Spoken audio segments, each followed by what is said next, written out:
जी अपना परिचय थोड़ा दीजिए और क्या नाम है? जी, मेरा नाम ज्योतिर्मा राय पाठक है और मैं अखिल भारतीय परिवार पार्टी की राष्ट्रीय महिला अध्यक्ष हूँ।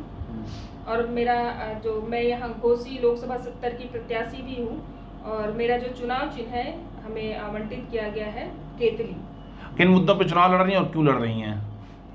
जी, हमारे पार्टी का जो एजेंडा है वो मैं पहले बताना चाहूँगी कि जो हमारी पार्टी बनी हुई है वो सबसे पहला है एजेंडा कि वो राजनीतिक सुधार चाहती है कि ये जो राजनीतिक भ्रष्टाचार है और राजनीतिक जो नेता हैं वो उसमें बहुत ज़्यादा गड़बड़ी है जिसकी वजह से बहुत सारी समस्याएं आती रहती हैं। तो पहला तो ये है कि राजनीतिक सुधार हो और दूसरा आधी संख्या आधी सत्ता। जब महिलाएं आधी हैं तो सत्ता भी आधी होनी चाहिए। उनकी भागीदारी बहुत कम है, महिलाओं की भागीदारी राजनीति में बेहद कम है। और जो एक दो महिलाएं दिखती भी हैं वो कहीं ना कहीं कठपुतली की तरह काम करती हैं, उनके खुद के विचार नहीं हैं और खुद आगे बढ़ के कोई काम नहीं कर पाती हैं। तो हम चाहते हैं कि आधी संख्या आधी सत्ता हो। और तीसरा जो है शिक्षा नीति में सुधार होनी चाहिए, शिक्षा नीति में। और जो हमारा पांचवा है व्यापार वृद्धि और विस्तार होना चाहिए। छठा है कृषि में सुधार होना चाहिए और सातवां है सशस्त्र बल जो है उसमें सुधार होना चाहिए। तो ये हमारे पार्टी के पास। चलिए, ये तो आपके पार्टी का एजेंडा हो गया। आपकी रणनीति क्या है चुनाव लड़ने की? आपने क्या किया अभी तक, क्या है घोसी लोकसभा के लिए? घोसी लोकसभा के लिए तो मैं क्या करूंगी? जो मंत्री बन के बैठा है वो तो कुछ कर ही नहीं रहा, वो तो मौका मांग रहा है कि हमको एक मौका फिर दो, हमारे बेटे को एक मौका दो, जबकि उसके पास पहले से ही मंत्री का पावर है। वो चाहे तो बहुत कुछ कर सकते हैं। तो ये सवाल हमसे ना पूछ करके उनसे पूछा जाए जो मंत्री पहले से बने हुए और अपने बेटे को भी मंत्री। और भाजपा में तो महिलाओं को सम्मान दिया जा रहा है और हर तरीके का व्यापार वृद्धि भी लोगों की हो रही है, धन की वृद्धि हो रही है। धन की वृद्धि तो हो रही है, सही कहा आपने, बिल्कुल धन की वृद्धि हो रही है। सारे नेताओं की धन की वृद्धि हो रही है, बड़े बड़े व्यापारियों को जो चंदा दे रहे हैं उनकी वृद्धि हो रही है। अब महिलाओं को भरपूर सम्मान मिल रहा है। नहीं, मुझे नहीं लगता है कि हर थाने में आप देखिए अलग से महिला के लिए हेल्प डेस्क बना दिया गया है। लेकिन कौन सी महिलाएं उसमें दिखती हैं? एक भी तो महिलाएं दिखती नहीं है। सिर्फ कॉर्नर बना के छोड़ देने से नहीं हो जाता है। महिला के लिए हेल्पलाइन नंबर अलग से बनाया गया। महिला पुलिस थाने में महिला पुलिस एसओ तमाम पोस्ट पर जो महिलाएं तैनात है।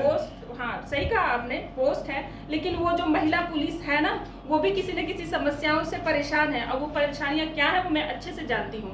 तो मैं ज्यादा कुछ नहीं कह सकती हूँ। वो महिला पुलिस सिर्फ बैठी, मतलब अब क्या मैं बोलूँ कि समस्याएं होती हैं और वहाँ पे जो महिलाएं जाती है ना, हमें लगता है कि उनके समाधान नहीं होता। बड़े बड़े राजनीतिक दल हैं, आप लड़ रही हैं चुनाव, कैसे आप उनको फेस करेंगे? क्या है आपका एजेंडा व्यक्तिगत? बड़े बड़े जो पॉलिटिकल पार्टियां हैं वो सिर्फ घर के लोग भरेंगे, पैसा रहेगा तब तो भरेंगे।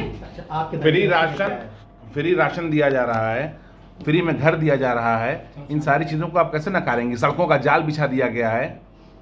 एक बात बताइए, 1 लाख रुपए में कौन सा घर बन जाता है?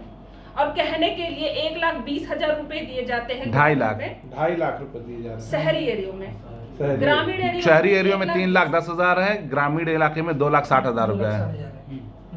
तो भी जो भी मिल रहा है, हमें अभी तक यही जानकारी थी कि 1,20,000 ग्रामीण एरियो में मिल रहा है, जिसमें से 20,000 रुपए उनको नहीं मिलता है, 1 लाख रुपए मिल जाते हैं। 1 लाख रुपए मैं आपको देती हूँ, आप घर बना के हमको दे दो। लेकिन सहयोग तो हो जाता है। सहयोग के लिए नहीं, वो घर बनाने के लिए देते हैं, सहयोग का नाम पे नहीं वो मिलता है पैसा। आप घर बनाने की बात करें, राशन की बात कर रही है। कांग्रेस पार्टी से पहले कर रही थी इंडिया गठबंधन की। जो लोग हैं राशन खा के मतलब भिखमंगे हो रहे हैं घर बैठे। हाथ फैलाने की आदत हो गई लोगों को काम की जगह। क्या कहेंगे? काम तो चाहिए ही चाहिए, लेकिन जो राशन मिल रहा है उस राशन से काम नहीं चलने वाला है। इसके साथ साथ वो रोजगार भी चाहिए। तो रोजगार की भी बातें कर लो ताकि राशन देने की जरूरत ना पड़े। इंडिया गठबंधन और गठबंधन दोनों में आपस में टकराव कर रहे हैं, जुबानी जंग लड़ रहे हैं। क्या देखती हैं इसको, कैसे देखती हैं आप? ये लोग आपस में लड़ते रहे, हम लोग बाजी मार जाएंगे। बस करो।